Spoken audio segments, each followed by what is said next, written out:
Noah Cyrus, welcome to Q. Thank you so much. You used to live in Toronto? Mm-hmm. For how long? I think like a year and a half, 2 years. I was 2 or 3. So no memories of it? A little bit. Really? Yeah, I have, yeah. I lived, okay, so my dad was on a TV show called Doc. Yep. Was that that was your time? It aired up here for sure. Okay. So he I don't know, you would enjoy that. I feel like. I don't think I. That's what I mean. I don't think I watched it. Well, it definitely wasn't my time. Yeah. I didn't know what was happening. Like I'm aware that it existed. It exists, right? Yeah. Okay. So, he had the show called Doc, and I was like 2 or 3, and so we were all living here in Toronto. We live by the beaches. Oh, okay. East End. Yeah, East End. Yeah. On Hubbard Street, wherever What? Hubbard Street is, and I love it here. Tim Hortons, but we used to live here, and it was all for Doc, and yeah. Your new album's about to come out soon. Hope so. NC-17. NC-17, yeah. When did you write your first song? I wrote my first song probably around like age 13, 14. Okay. Do you remember it? Yeah, it was for my best friend. My best friend Frankie was kind of going through a hard time, and I really wanted to help her, and I really didn't know. I wasn't even wanting to do music at that point. I had just bought a keyboard, kind of, and my brothers and their friends like helped me build it. So I was just learning how to play piano and write and whatever for fun, and I wrote her a song to make her feel better, and it made her feel better. Do you remember any of it? I don't. It was deep. I think it was like a personal. Really? Like she was going through a deep thing. So like I've always been drawn to like writing about really deep things, and even as like a kid, it was like a very like serious thing. So when you wrote that song, did you go, "Ooh, I like this. I want to do more of this"? Yeah, not really. I took a break after. I like didn't really think much of it up until like when I was 14, turning 15, where I was like, I want to be in a studio. I want to do music. Up until then, I was riding horses every day, and that was all I wanted to do. I still want to ride horses. The equestrian life. Maybe you can sing and ride horses. Right. Like I keep saying I should just get a horse trailer and connect it to my bus and just take horses everywhere. Let's listen to some music. So you released your first song late last year. This is called Make Me Cry. It's a collaboration between you and the UK artist Labyrinth. This is Noah Cyrus with a little bit of Make Me Cry. When I hear you saying, darling, your kiss is like an antidote. I'm fighting like I'm Ollie, but you got me on the road. I never needed you like I do right now. I never needed you like I do right now. I never hated you like I do right now. It's beautiful. Thank you. I love that note. Did you like I did right now? Thank you. You didn't go down. Thank you. We tricked you there, huh? Well, it was pretty. I mean, it's an ascending melody which kind of takes you with it. Thank you. I mean, when I listen back to this song, I feel like I get all the feels from it because like this is such an important song in my life. Like What do you mean? really, I feel like this is probably like out of any song I've ever heard or maybe have written or anything, or really like anything is like it's like a very valuable item to me. It feels like something so precious because like I could like cry thinking about it. It's just like why? I just think it's very like it kind of created like my whole life for me. Like this is for me like I wouldn't have gotten this jump into music without Make Me Cry. And I didn't know what Make Me Cry was going to be in the studio. I didn't know if it was going to, connect with people, or I didn't know. You didn't listen back to it in the studio and go, oh, no, this is the one. This is going to do something for me. Actually, no, it was very rough. So the vocals on here are the scratch vocals that we recorded from his computer, Labyrinth. Scratch vocals, by the way, if you're listening to this, are like the first vocals you try for like a demo before you go back and record it again. We had a very small microphone plugged into Labyrinth's computer, and that's what we recorded our vocals on. And we had different pieces of each of the song in like random places, and then eventually we kind of found where each of them would go, and it was a very big mess whenever we first wrote it, but Labyrinth was like, this is gonna be sick, I promise. And when I heard it back, I was like, this is the one. I called my whole team on a huge call, and I was like, I want this to come out first. I feel so ready for this. And I was gonna wait until I was 18. I was gonna be NC 18. And Right. not really, but like it was get going it. to I come get out the when I joke, was yeah. 18. Yeah. You get the joke. Yeah, I And got it. so, yeah, it was like, we got to go now. And that's what I Make Me Cry is like I have so much attachment towards it because I think I owe a lot to like Make Me Cry. And it really like introduced me to this whole world that I'm living now. It was a great decision because Make Me Cry has since surpassed 250 million streams globally. It has gone platinum. Yeah. Where were you when you first found that out? I think it went platinum in Sweden first. And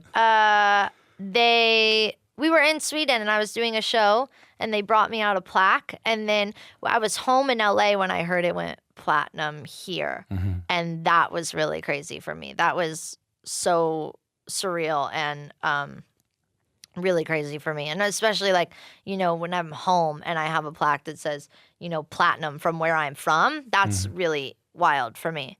And I don't know, I think like for me, it wasn't about all of that. You know what I mean? It's just about music for me. And like, this is like something so incredible that gets to come with it, that you get to, make a song that connects with people. Let's listen to some more music. So you've been writing songs for a long time. You've been writing songs for this album for 2 years. So I guess you were 15 when you wrote some of these songs. Yeah. So this is a clip. This is Almost Famous from Noah Cyrus.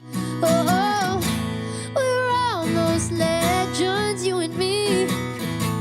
We're almost perfect. We were almost like the people in the paintings. It's like we were almost famous, famous, famous. It's like we were almost. That's Almost Famous from Noah Cyrus off her upcoming album NC-17. So, I mean, these are... I 100% appreciate and get that you are feeling the things that you're feeling and you are experiencing the things that you're experiencing. And I in no way want to diminish any of your experiences. Some of the things that you sing about, heartbreak, partying, relationships, it is odd to hear a 15-year-old sing about these things with maturity. Yeah. So where do you find the inspiration for these songs? Well, I wrote these songs once I was a little older. The songs that have come out, they're kind of more recent for me.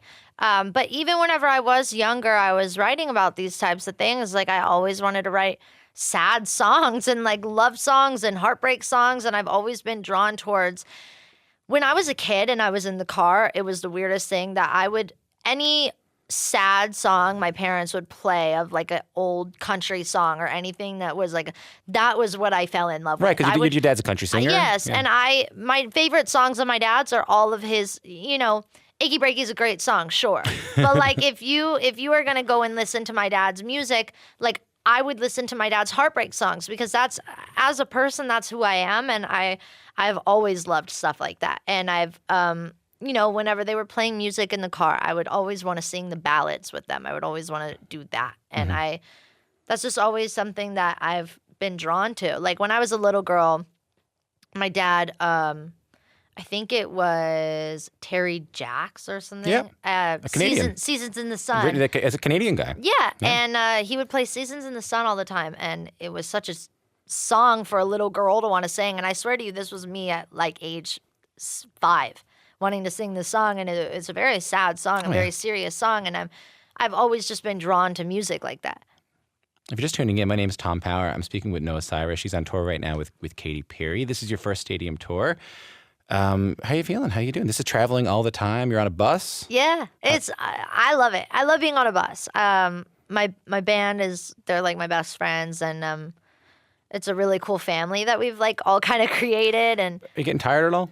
I mean, you're young. You can, I'm not tired. No, I just homesick. I got to go home for 9 days in Nashville, not LA, and I got to see my family there. And now I'm kind of like, okay, I got to see my Nashville fam. Where's my LA fam? You know what I mean? I just kind of want to like see my family, but I'm not sick of the road or tired or anything. Like I love it. I feel like I always called myself a tour bus baby because I was always on a tour bus as a child, and like I feel as comfortable in a bed on a tour bus as I do in a bed at home. Right. I guess the first time I got on a tour bus, I was kind of like, whoa, I can't believe this actually exists and I get to go on it. Where you were like, the oh, yeah, best. this reminds me of being 3. Yeah, exactly.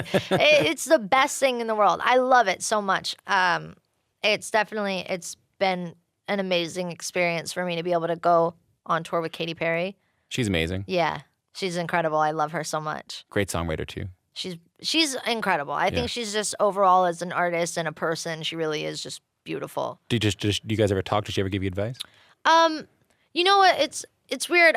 We haven't like sat down and talked about like advice, but I feel like I'm getting it every time I watch her. Like what? Like I just feel like I love watching her set. I watch it almost every night, and if not all the way through, like the first few songs, and I just feel like I like watching her, and I like seeing how she reacts to like imperfections, maybe if something goes not wrong, but just mistakes that happen on stage and how she handles it. And that's something that I'm new to. You know what I mean? Whenever I forget a song lyric on stage, my heart drops and then I'll like start singing. I'll actually call myself out. I'm like, guys, I just forgot the words to my own song.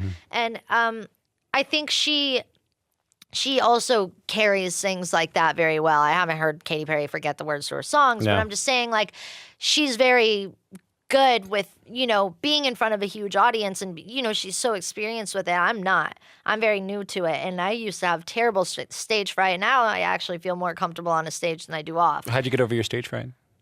Just practice, I think. Like it really was just like going out there and, you know, I really get stage fright on like things like Jimmy Fallon and Ellen and stuff like that. Those were the things that actually scare me. But like being on a stage, I feel so comfortable. But being able to watch somebody that's such a pop icon is really cool for me. Do you ever go on? I don't know if you have Facebook. Do you ever go on Facebook or do you ever go on Instagram? Instagram. Yeah, Facebook's for Spotify login only. Okay, right. So do you ever go on Instagram? Yeah. And see photos of, say, like people you went to school with or people you know who were like 17 and let's say they're living a more traditional, we'll say normal 17-year-old's life. And are there ever parts of you that go, geez, you know, I'm going to miss out on a little bit of that? Genuinely, not now. And in any means, I love my life. Like I feel so grateful for everything I have right now. You know what I mean? But really, I don't have any friends from my school. There were no, like all my friends from school, I probably have 2 of those, maybe.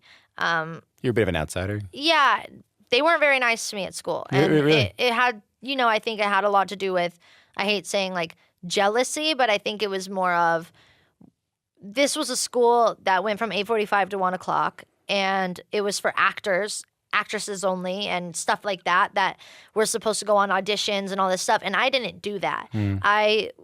I think what they just saw was Cyrus, and they weren't very nice to me. And I guess your sister was blown up at that point. And they had things to say about her that, you know, weren't very kind, and they would say things to me. Not even, you know, I think people go through way worse in school. I had it very easy. Yeah. Whenever I say people were mean to me, it's people saying a weird little comment every now and then. But I took that hard. I'm a sensitive girl. So I took that kind of hard. But I went to school with my brother Brazen. And Brazen would always, you know, stick up for me and everything. And he was a senior, so he'd be able to go home early, but he would wait around for me and take me home and stuff. But when I was growing up in homeschool instead, I went to homeschool during freshman year up until I graduated. Yeah. That was more difficult for me. I never had any interest in prom or school dances or anything like that. But then, you know, there was that what if. Like, what if I did get to go to this? You know what I mean? I wonder what that's like, because my mom always talks about high school sweethearts and all this stuff. And, like, I didn't experience that. But in my own way, I had the best childhood that I could ask for. You know what I mean? Like, I love how I grew up, and I love where I'm from, and I love every opportunity I've been able to do. I've gotten a lot of opportunities that people at such a young age don't get, and I wouldn't ask to have grown up any other way. It's just, you know, I did miss out on, I think if I had grown up in my small town in Nashville, I would have experienced everything. But then at the same time, I wouldn't have experienced all of this. You know what I mean? You said something interesting. You said earlier, and I want to point out, you're making really amazing pop music. Thank you. You said something earlier. You said when I was going to school, in this school, you felt like people just saw the name Cyrus. People that name kind of followed you around. Does it feel like that now that you're entering the same industry as your sister Miley, as your father? I definitely feel like, I'm my own person and I'm my own artist, and I think people will make assumptions and try to also compare. You found that? Absolutely. That's just a given. You know what I mean? And that's something that I've learned to kind of brush off my shoulders. You know what I mean? It's just like, that's going to happen every now and then. Luckily for me, I think people are starting to kind of move past that. And I think the shock value of me putting out music is kind of over. And it's kind of like, yes, my last name is Cyrus, but I think what people forget to understand is just because my last name is Cyrus, it doesn't make the music any less important to me. And my last name has nothing to do with my music. It's all about how much I love music. Like, I truly love music. But you're not ashamed of it. I'm not ashamed of it. I'm so grateful to be part of this amazing and musical family. Every single person in my family is so beautifully talented and like all have their own special things. And that's what's so cool about my family. And there's nothing to be ashamed about from my family. It's just that, it's hard when people compare you all the time because it's just like you want to say, look, my name is Noah. My name is not Billy Ray's daughter or, Miley's sister, or my name, you can call me Noah Cyrus. That's my name. You know what I mean? But it's whenever somebody's calling me that's not my name. And I'm doing this because I love music. You know what I mean? Mm-hmm. And you bringing your dad up on stage with you. I think that's so nice. I love bringing my dad up on stage with me. It's so much fun. I'm his biggest fan. Because there's a difference between wanting to establish yourself and throwing away where you come from.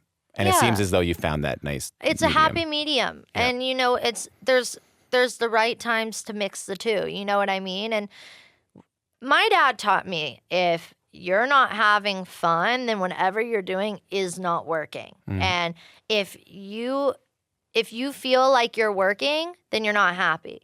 So I don't want this. I love music so much. I don't want it to turn into a job for me. I want to be happy all the time. You know what I mean? I love music. Like, I love being able to come in and talk to you and get to meet people from all around the world and talk about my music. That's so fun. And I love bringing my family on stage every now and again. And I know my family loves doing the same. That's kind of a thing we've always done in our family. Like with Metro Station, Trace will always bring one of us up to come sing Shake It with them and all this stuff.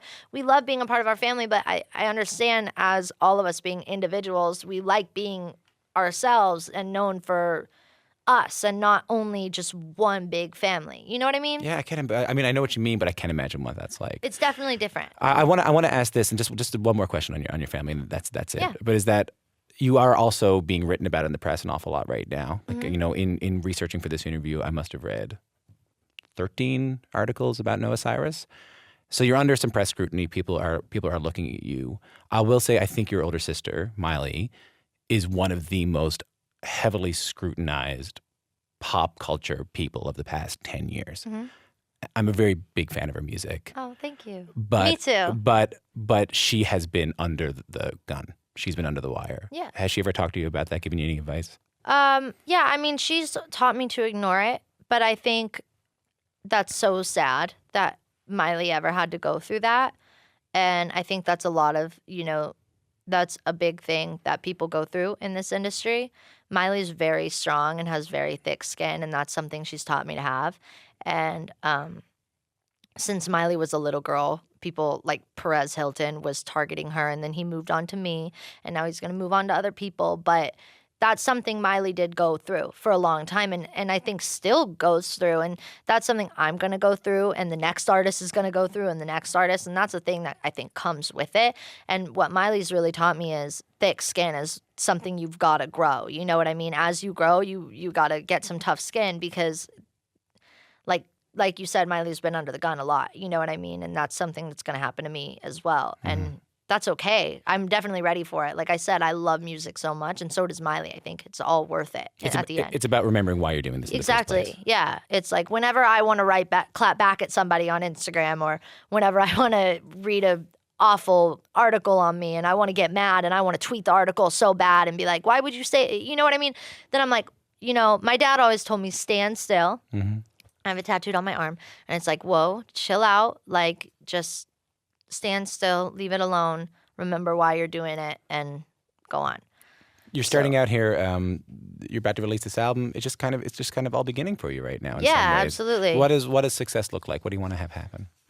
Success to me is just reaching people and with my music and having people connect to my music. That's what success is to me. It's all about, you know, being with my fans and being able to help somebody. And, you know, if somebody's going through a really bad heartbreak, which I know a lot about after, you know, what I've been going through on this tour, it's really hard. I went through a breakup on this tour, and it was just really, really tough for me. Was it with a person on the tour? No. Okay. That's good. No. You don't want to be in a bus so, with them all day. I mean, it's kind of tough to like, you know, right now I'm kind of preparing for going back home and not going home to a relationship, and that's going to be very different for me, and it's going to be really hard, but I want to help people with that. That's what success is to me. If somebody is going through a really hard breakup where they really feel like they cannot breathe and they miss somebody and they feel so alone, like I want them to know that they're not alone, that they have me, that I will help them through my music. And as maybe cliche as it sounds, like I do want to be there for my fans and I want to be their best friend. You know what I mean? That's kind of what success is in my eyes, is like being able to help people